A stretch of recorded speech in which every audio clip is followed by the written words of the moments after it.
Our next speaker, back to some tips and how to obviously succeed in the corporate world. Jacinta Whelan will speak for us on the changing world of work. Jacinta is a partner at Executive Interim Management, Watermark Search International. She's a thought leader and popular speaker on the concept of interim management, portfolio careers and future ways of working.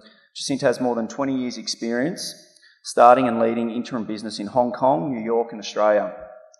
Jacinta leads the Melbourne business of Watermark Interim Management, which focuses on interim appointments in both public and private sectors, with a particular emphasis on CEOs, senior executives, human resource specialists, project and program management experts, and business turnaround and change consultants. The workforce paradigm is shifting, a multi-generational workforce navigating their way through a digitalised, high-tech age of constant change in job opportunity and security. Against this landscape, how and what should job seekers consider in best positioning themselves to navigate through this employment maze? As a leader in workforce deployment, hear Jacinta's insights into the changing workforce and the new world of work she will share with us. Thank you, Jacinta.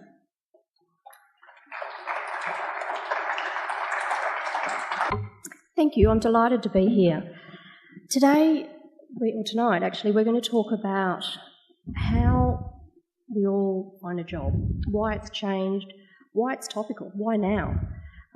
There's a lot of messaging around at the moment that you're probably hearing, things like, if you're at school now, the job that you do doesn't even exist yet, computers are going to take your job, you're going to have 5 different careers over your lifetime and 20 different roles, so what on earth do I study?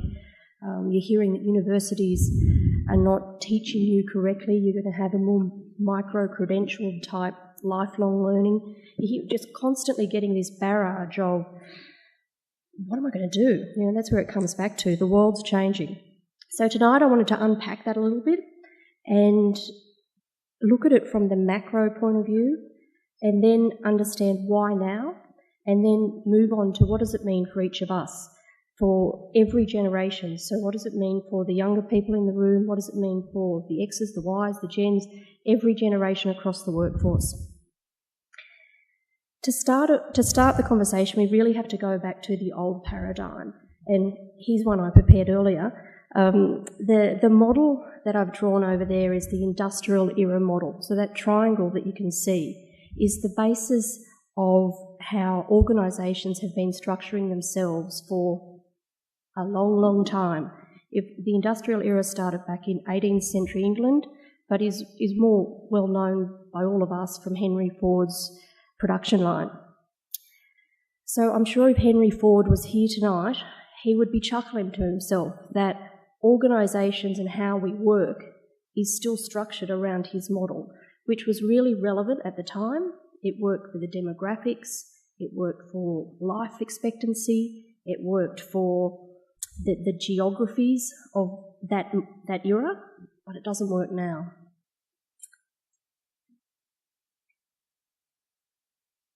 Right now we're dealing with the sort of macro factors out there of digitalisation, artificial intelligence. We're dealing with more women in the workforce. We're dealing with longer life expectancy. You know, people are telling us if you're born now, you're going to live till you're 100. And the whole premise of this industrial era model was built on that you sort of worked over 25, 30 years, you worked really hard for that amount of time, and then essentially you died. So the model had to change, and I wanted to sort of unpack why that's changing. I haven't got a mic over there, so I'm going to just go over for a minute and see how we go.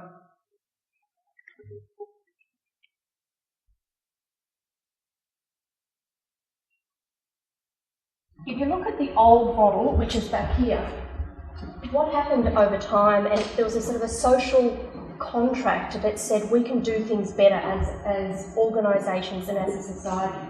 So these things sort of wiped out. We all decided that we could probably offshore some of this work, some of this labour. So we mightn't need that piece. Maybe we could sort of, there's new digital ways to do things. So maybe we can sort of shave off another piece of what we need to do or the labour that we need to bring in. where we can process the food. Oh, there's another little piece that's shaved off. And so on and on, all those sort of little tiny slices of organisations changing how they went about their business has fundamentally changed how they had to engage with labour. And what we've come up with is, and where it's really sort of ended is this rocket ship shape, where more and more organisations are saying, in order for us to survive, we have to be really lean. And in terms of labour, we would rather have few people that we own and a lot more people that we borrow. So you've sort of got a buy and a borrow element to labour. So that's the macro factors at play out there in the market of labour at its very purest. And that's your demand side, so that's companies and how they engage with that. The opposite side is the supply side, so the individuals. You and I saying that model worked on that we would trade time for money. We'd trade a yearly salary for every month we'd get money drip fed into our bank. And there's a lot of people, all of us, every generation thinking, not sure I'm buying that anymore. Couldn't I have flexibility? Couldn't I have some balance? Couldn't I take more care of my mental health that we're sort of very focused on tonight? And so you've got this really interesting collision of demand and supply in the labour market, and they are coming together at a time and a point in time that they have never met before, and they pretty much blew up the system. So what you're saying is all bets are off and the rules really have changed.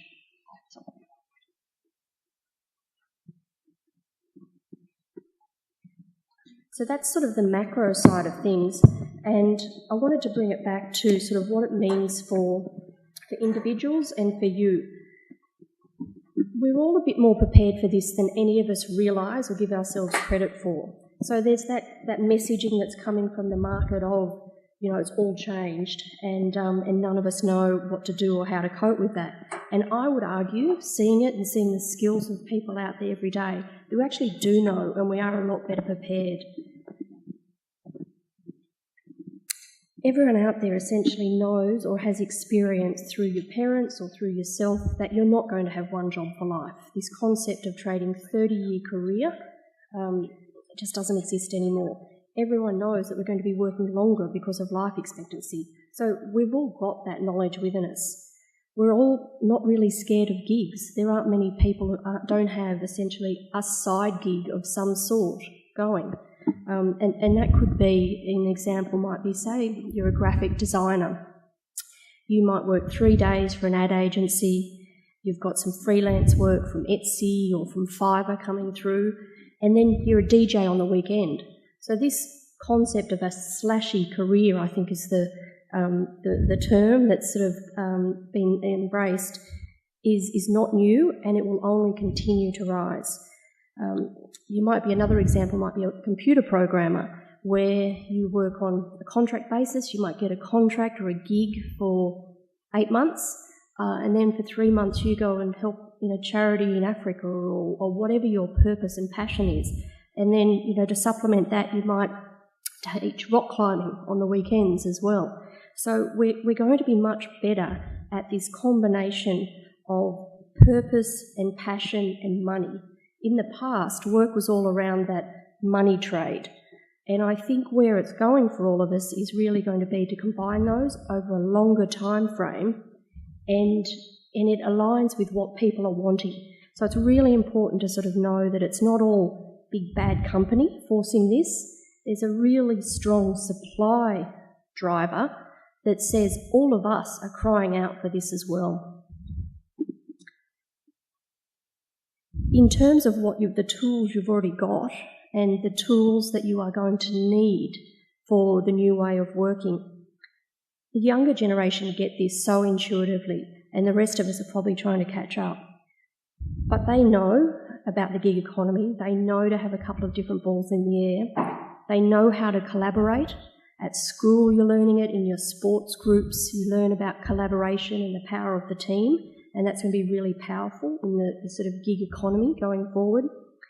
You've all been playing computers since you were born, and instead of being yelled at by your parents that that's a waste of time, the younger kids can take out of tonight a message that that's okay, because it's actually training you up for how you're going to learn in the future. Artificial intelligence is absolutely natural to most people. Who of us doesn't have Siri or Google Home? So again, not as frightening as maybe the messaging starts to tell us. The power of social networks and how to work your network is something that's absolutely vital in the new way of working. And again, that younger generation who know how to curate social networks through a Facebook or a Snapchat type group, that is actually leading to how you're all going to be engaging in work. And it's not even long-term future, it's right now. The power of LinkedIn, etc., didn't even exist. And now that's absolutely a core fundamental for how a lot of people find their work. And then a really important piece in future of work will be, there'll be a lot more, you will be your own brand, particularly if you're then going to have not just one career, but there's multiple sort of careers. And, the likes of Instagram and some other tools are already showing all of us how to best promote what is our product. And again, they will look back on them as being pretty immature versions of where we will get to in this new way of working, which is brand you, having to position you, and your whole role will be finding your next gig and promoting that. I think the Gen Ys, the Millennials and the Gen Zs will enter and lead organisations with a gig mindset already set. I think they'll be a lot better at morphing and adapting work models, and there'll be a lot more fluidity than in the past. That industrial era model, as I said, has been around for a long, long time and is just not fit for purpose in today's market. And it has moved a lot further than any of us have thought. It's more that we've never had another frame of reference for people to say, it's okay, it's moved. The rocket ship is just one example of how it might look, but the point being it will never ever look like that triangle again. It will continue to evolve and move. Tonight's about some takeaways and some things you can learn about the future of work and how you can be prepared for it. This slide really just sort of sets the labour market across a continuum, where the industrial era model would have been over here on the left, a really closed economy, and then there's various versions of economy right over to a very open economy. Most of us, in how we work in a professional sense, are probably going to be in those two sort of highlighted sections, but without a doubt, we're going to be a lot better at moving between all these different parts of the labour market.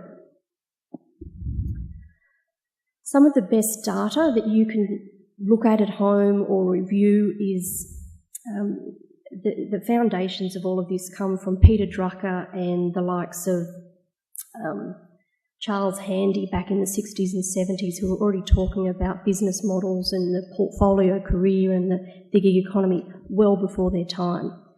More recently, London Business School's guru is a lady called Linda Grattan, and she talks about things like the 100-year life and how you're going to have to work longer, and you're going to have time out, you're going to have to think about how you approach it differently. But in Australia, some of the best data that I've found is the Foundation of Young Australians, and they're really handy, practical tools that I absolutely encourage everyone to go on and have a look at. They're doing a lot of work in essentially understanding that the clusters of what types of jobs are going to exist in the future. So it's less around what actual job you'll do, because if we're working off that concept that it doesn't even exist yet, let's focus on what's your core skill and what's your passion and purpose alignment. So let's say in the past you were going to study to be a doctor or a nurse. If we now look at it in today's world, then start to think, I like to care for people, and I think I'll be a good sort of in health and care. So study the core skill and don't worry about the actual job that falls out. because a carer might be a doctor, might be a nurse, might be an aged care worker, might be other jobs that don't even exist yet, but it's what you are good at. And then the other clusters, if we sort of pull it down, the informers, you can see it there, something like the artisan at the top. What they're saying is that there'll be certain things you do that there aren't as many jobs in, an artisan, for example. So if you then want to think, how am I going to stay employed and future-proof myself, then you've got to think of your skills and the biggest, the clusters where you think, I can be kept busy. I don't do it justice in terms of talking about it, but it's fabulous data and something really, really practical that a lot of young kids and a lot of schools are getting. And I'd really encourage you to have a look at it.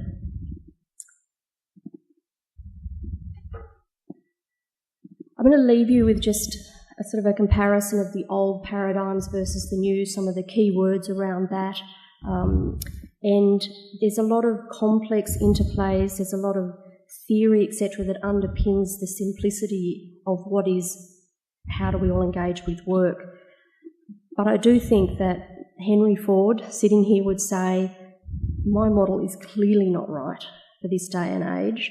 So absolutely move, transform, morph into what it needs to be for here and now. I think today is based on a sort of a football and a well-being framework. And so I think it's really key. The rules have changed of the game. In any situation where the rules change, you have to understand the new rules. You have to understand the paradigm. If you can understand how the future of work and the roles and the skills you need fit, if you then align them with purpose and passion, you've got this.